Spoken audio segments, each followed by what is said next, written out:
예, 한국 사람들은 5월달이 되면은 가정의 달로 지키죠. 그리고 여러 가지 행사들을 합니다. 5월 5일은 어린이날이고 5월 8일은 어버이날이고 또 5월 15일은 무슨 날입니까? 스승의 날로 지킵니다. 그래서 5월이 되면은 꽃 선물할 일이 많고 그래서 돈 쓸 일이 많습니다. 우리 교회도 한국에 소속되어 있는 교회이기 때문에 한국 행사들에 맞추어서 총회에서 제정된 주일들을 지키고 있습니다. 대표적인 것이 바로 어린이 주일과 이제 어버이 주일입니다. 5월 첫째 주가 되면은 어린이 주일로 지키고 5월 둘째 주는 어버이 주일로 지킵니다. 예전에 한국에 계실 때 믿음 생활을 잘 하셨던 그런 분들은 이것에 대한 거부감이 별로 없으실 텐데 한국에 계실 때 신앙 생활을 하지 않으셨던 분들 가운데 미국 생활에 익숙하고 미국 달력에 익숙하신 분들은 어버이 주일을 지키는 것을 좀 이상하게 생각하고 이제 불편하게 여기시는 분들도 있는 것 같습니다. 미국에서는 오늘이 마더스데이죠. 그리고 다음 달이 이제 파더스데이입니다. 그러니까 어머니날과 아버지 날을 따로따로 이제 기억하고 축하를 해주는데 우리 한국은 어버이날이라고 그래서 이제 어버이 주일로 우리는 이제 지킵니다. 제가 이제 분명히 말씀드리겠습니다. 우리는 한국에 소속된 교회이기 때문에 어버이 주일로 지킵니다. 오늘 둘째 주에 5월 둘째 주에 그래서 어머니 아버지 두 분 모두를 동시에 축하해 주는 그런 날입니다. 물론 모든 영광은 하나님께 올려드려야 하겠죠. 어머니와 아버지를 주신 분이 하나님이시기 때문입니다. 오늘 어버이 주일을 맞이해서 본문을 통해서 자녀들에 대한 교훈을 생각해 보면서 그것에 연관된 하나님의 은혜를 더 깊이 생각하는 시간이 되었으면 좋겠습니다. 고대 근동 지역에서 아들의 위치는 매우 중요한 것이었습니다. 특별히 맏아들은 대표성을 가지고 있었죠. 그 맏아들의 선택은 가문과 공동체의 삶에 적지 않은 영향을 미쳤습니다.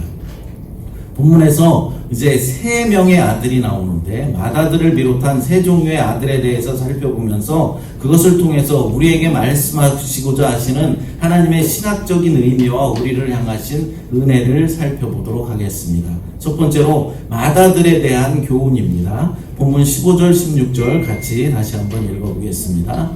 어떤 사람이 두 아내를 두었는데 하나는 사랑을 받고 하나는 미움을 받다가 그 사랑을 받은 자와 미움을 받는 자가 둘 다 아들을 낳았다 하자 그 미움을 받는 자의 아들이 장자이면 자기의 소유를 그의 아들들에게 기업으로 나누는 날에 그 사랑을 받는 자의 아들을 장자로 삼아 참장자 곧 미움을 받는 자의 아들보다 앞세우지 말고. 아멘.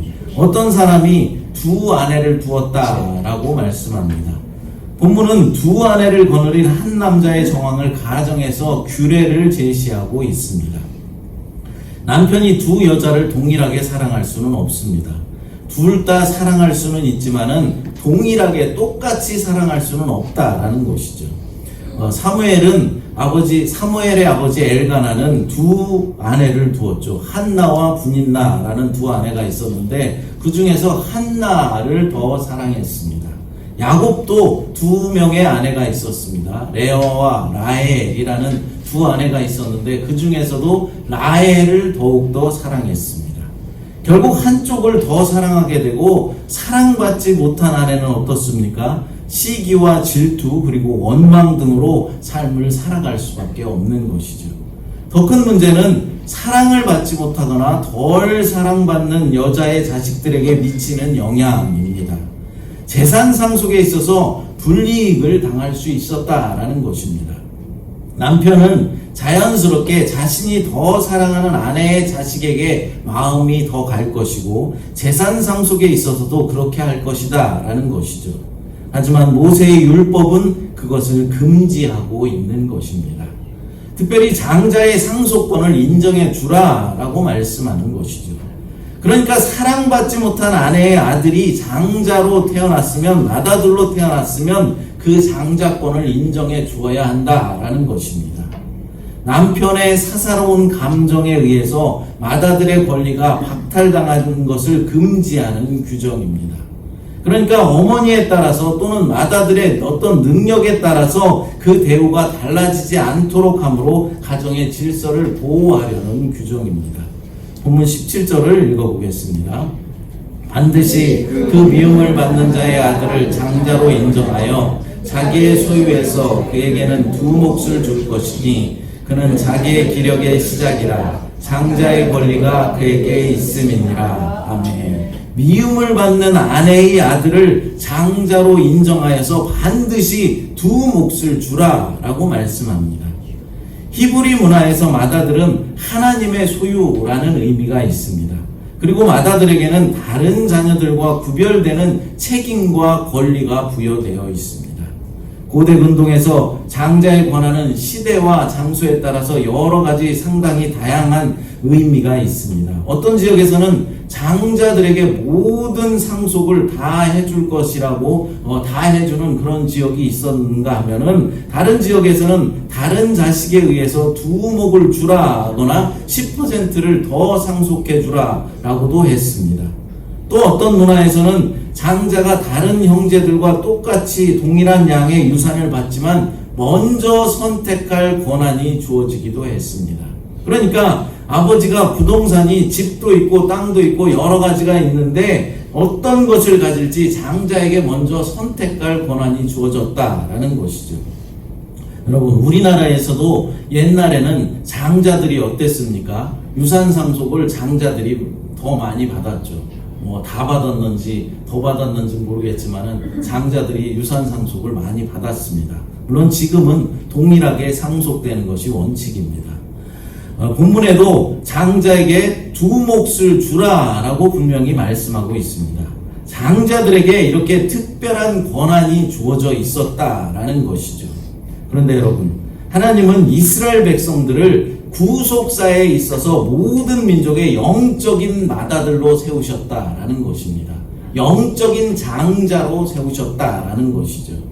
하나님은 이스라엘 백성들을 지명하여 부르셨고 그 민족을 통해서 구원의 역사를 이루어 가십니다. 아브라함을 부르셔서 복을 주시고 그를 통하여서 모든 민족이 복이 되게 하셨습니다. 여러분, 그럼 신약에 와서는 영적인 마다들이 누구에게 상속되었습니까? 여러분, 놀라운 사실은 바로 저와 여러분들이 하나님의 영적인 마다들이 되었다라는 사실입니다. 그리스도를 믿는 성도들, 바로 교회가 하나님의 영적인 마다들이 된 것입니다. 누구를 통해서 그렇게 되었습니까? 바로 예수 그리스도를 통해서 저와 여러분들이 하나님의 영적인 마다들이 된 것입니다. 그래서 구약시대의 장자들이 누렸던 특별한 권한들을 저와 여러분들이 누릴 수 있게 된 것입니다. 그런데 여러분, 하나님의 마다들인 우리가 가난하다고 해서, 그리고 세상에서 명예도 없고 공부도 많이 하지 못했고 여러 가지로 부족하다고 해서 우리의 마다들로서의 권리를 박탈하지 않으신다라는 사실입니다. 여러분, 하나님께서 우리의 능력을 보시고 우리의 환경이나 우리의 처지를 보시고 영적인 마다들의 권리를 주신다면은 저와 여러분 중에 하나님의 마다들이 될 분은 별로 없을 것입니다. 그러나 하나님은 우리의 능력에 상관없이, 우리의 처지에, 현재 위치에 상관없이 우리를 마다들로 부르셔서 은혜를 누릴 수 있도록 해주셨다라는 사실입니다. 아무런 조건도 없이 무조건적인 사랑으로 저와 여러분을 선택하여 주신 것입니다. 그러므로 우리는 오직 은혜로 마다들이 된 것에 감사드리며 하나님의 뜻에 합당한 삶을 살도록 노력해야 하는 것이죠. 하나님의 마다들로서의 영광을 누리면서 마다들답게 하나님의 기쁨이 되어 드려야 하는 것입니다. 또한 하나님의 은혜와 사랑을 온 세상에 전하는 일에도 쓰임받게 되시기를 간절히 바랍니다. 두 번째로, 패역한 아들에 대한 교훈입니다. 성경은 만일 누군가가 우상을 섬기고자 라고 꼬드긴다면 가장 가까운 사람이라 할지라도 그를 고발하고 진상을 밝혀서 처형하여서 이런 악을 뿌리 뽑으라 라고 말씀하고 있습니다. 가장 가까이 지내는 사람이 처형당할 것을 뻔히 알면서도 법정에 고발하는 것은 매우 어렵다 못해서 잔인한 일일 것입니다.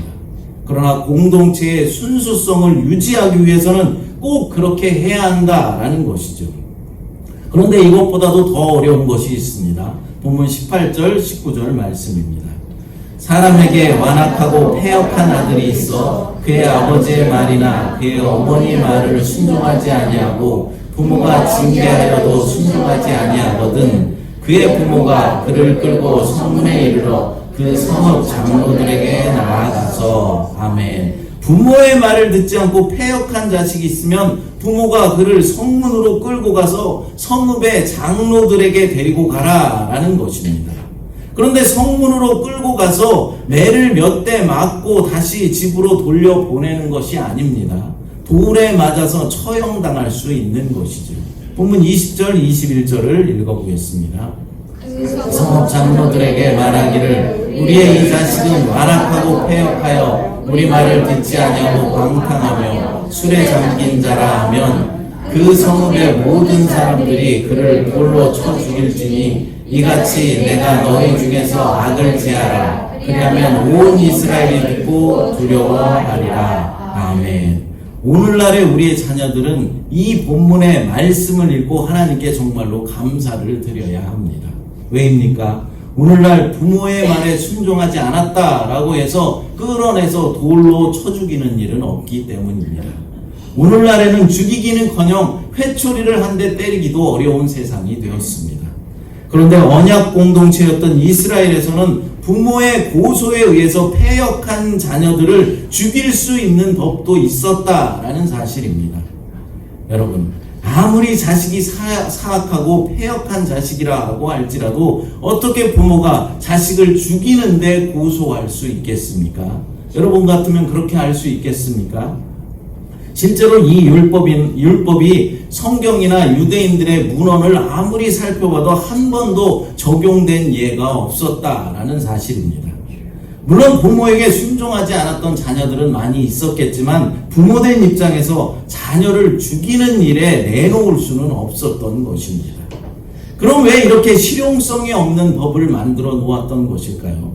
그것은 부모의 말에 순종하지 않는 자녀들을 가리키기 위한 경고성의 법이었다라는 것입니다.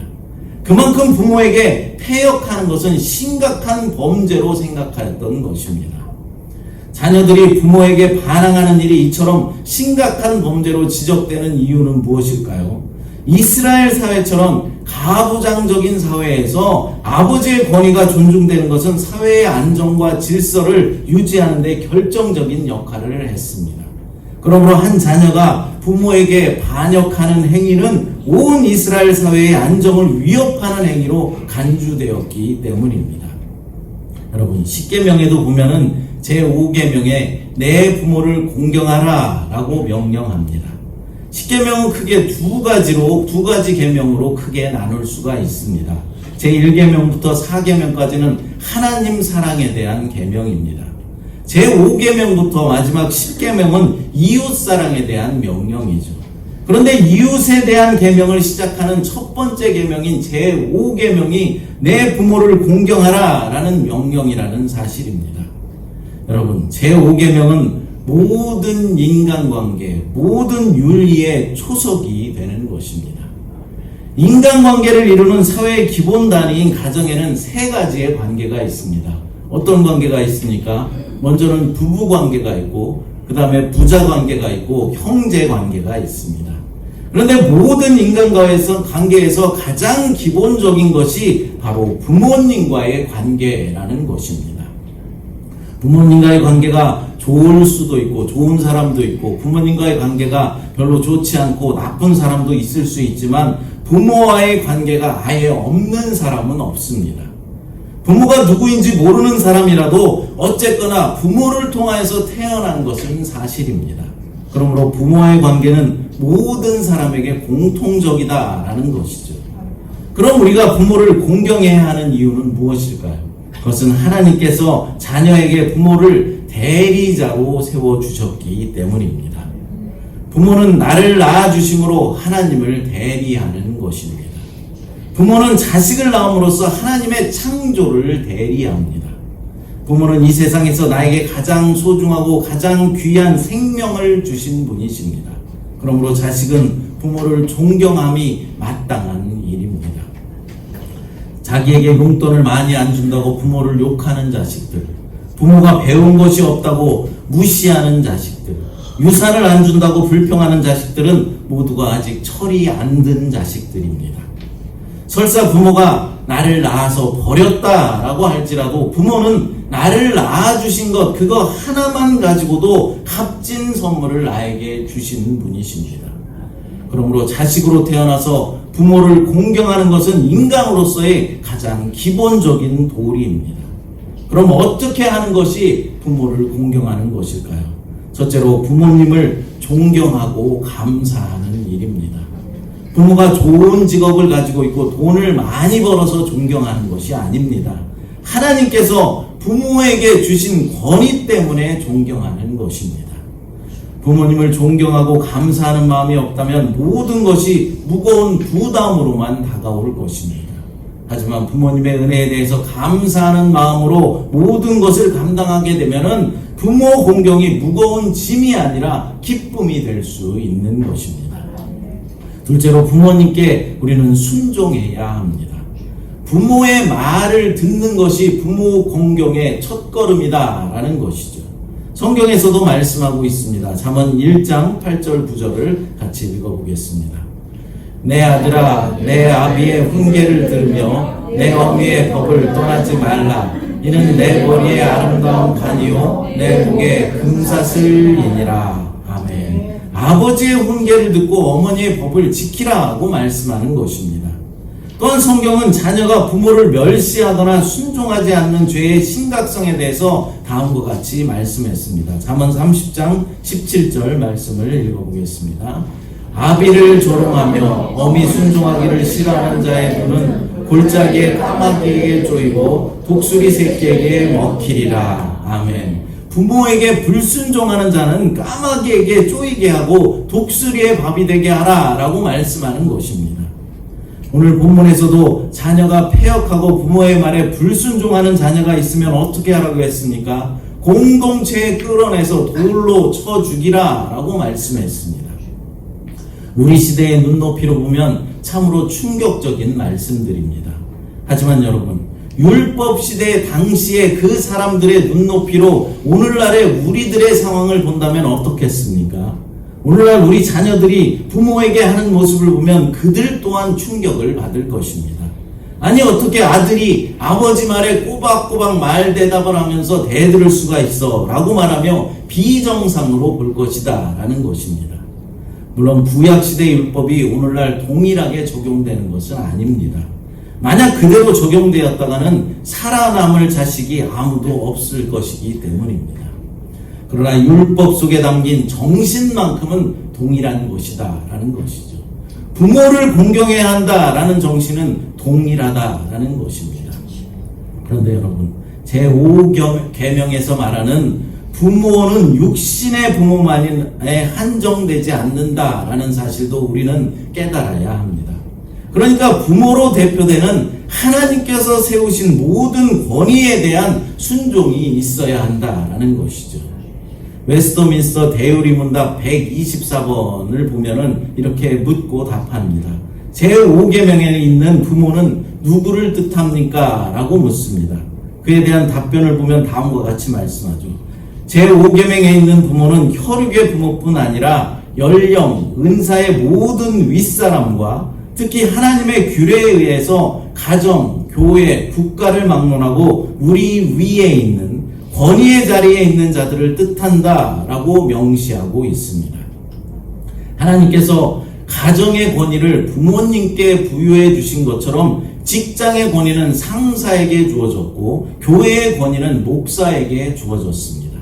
또한 한 나라의 권위는 대통령에게 주어진 것입니다. 그래서 자녀들이 부모를 공경하고 그의 말에 순종해야 하는 것처럼 직장에서의 직원은 상사나 사장의 말을 듣고 순종해야 하는 것입니다. 다만 부당한 말에 대해서까지 순종하라라는 말은 아닙니다. 만약 회사의 사장이 다른 회사에 가서 어떤 프로젝트의 비밀 문서를 훔쳐가지고 와라 라고 말했다고 해서 그것까지 순종할 필요는 없는 것이죠. 하지만 정당하게 직원으로서 해야 할 일들, 감당해야 할 일들을 지시한 경우에는 불평하지 말고 따라야 한다라는 것입니다. 이것은 교회의 목사와 한 나라의 대통령도 동일하게 적용되는 말씀입니다. 만약 목사가 어떤 집사님에게 집사님 집을 다 팔고 땅을 다 팔아서 교회에 갖다 바치십시오 라고 말한다면 그것에 따를 필요가 없다라는 것이죠. 물론 따를 사람은 없을 것입니다. 하지만 주일에 예배에 잘 참석하세요. 집사님 기도하셔야 됩니다. 성경을 꼬박꼬박 잘 읽으셔야 됩니다. 우리 성도들을 사랑으로 대해주셔야 합니다. 이런 말을 한다면은 이 말에는 반드시 순종해야 한다라는 것입니다. 제5계명 내 부모를 공경하라 라는 명령은 바로 이웃사랑과 인간관계의 시작이요 기초가 가정에서의 부모 공경에서부터 시작된다라는 사실을 말씀해주고 있는 것입니다. 그러므로 부모는 하나님의 대리인으로서 가정을 보호하고 경영하며 자녀들을 양육해야 하고, 자녀들은 하나님이 가정에 세우신 권위인 부모님을 공경하고 부모님께 감사해야 하는 것입니다. 세 번째로 나무에 달린 아들에 대한 말씀입니다. 본문 22절, 23절을 같이 읽어보겠습니다. 사람이 만일 죽일 죄를 범함으로 내가 그를 죽여 나무 위에 달거든 그 시체를 나무 위에 밤새도록 두지 말고 그날에 장사하여 내 하나님 여호와께서 내게 기업으로 주시는 땅을 더럽히지 말라. 나무에 달린 자는 하나님께 저주를 받았음이니라. 아멘. 아멘. 갖가지 죄로 인해서 처형당한 시체를 나무에 매달아 둘 때 관한 율법의 말씀입니다. 사형은 법정 최고형에 해당합니다. 그런데 이미 사형을 당해 죽은 범죄자의 시신을 다시 나무에 달아두는 일은 더 잔혹한 징벌이었습니다. 성경은 이를 하나님의 저주 아래 있다라고 말씀합니다. 그러나 죽은 시체는 반드시 해가 지기 전에 장사하라고도 말씀합니다. 이는 거룩한 공동체로부터 부정한 것을 제거하라라는 의미이죠. 시체는 당시 땅을 가장 쉽게 오염시킬 수 있는 것이었으며 시체를 오랜 시간 동안 나무에 매달아 두면은 짐승들이 그 시체를 먹어서 부정한 것들을 온 땅에 퍼뜨릴 수가 있었습니다. 하나님이 이스라엘에게 주신 땅은 생기로 가득한 땅입니다. 그런데 생기로 가득 차야 할 그 땅이 죽음으로 오염되면 안 되는 것이죠. 그래서 죄인의 시체, 저주받은 자의 시체를 나무에 밤새 매달아 두지 말라라고 말씀하신 것입니다.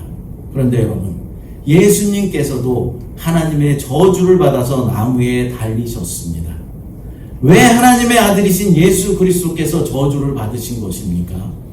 바울은 십자가에 달려 죽으신 예수 그리스도를 소개하면서 바로 우리가 당할 저주를 주님이 대신 당하셨다라고 말씀하셨습니다.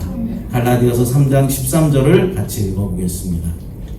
그리스도께서 우리를 위하여 저주를 받은 바 되사 율법의 저주에서 우리를 속량하셨으니 기록된 바 나무에 달린 자마다 저주 아래 있는 자라 하였습니다. 아멘. 그리스도께서 우리를 위하여 저주를 받아 나무에 달리셨다라고 말씀합니다. 우리가 저주를 받고 나무에 달려야 하는데 우리 대신, 나 대신 내 죄를 대신해서 저주를 받으시고 십자가를 지고 죽으셨다라는 것입니다. 그분이 대신 저주를 받으심으로 우리는 용서와 자유의 은총을 누리게 되었습니다. 또한 율법의 저주로부터 벗어나게 되었습니다. 사랑하는 여러분, 우리가 어버이 주일에 부모님의 은혜와 사랑을 생각하며 또 하나 잊지 말아야 할 은혜가 있습니다. 부모님의 사랑보다도 더 크고 깊고 넓은 사랑이 있습니다. 무엇입니까? 나를 위해서, 바로 나를 대신해서 저주를 받으시고 십자가에 달려 돌아가신 주님의 사랑입니다.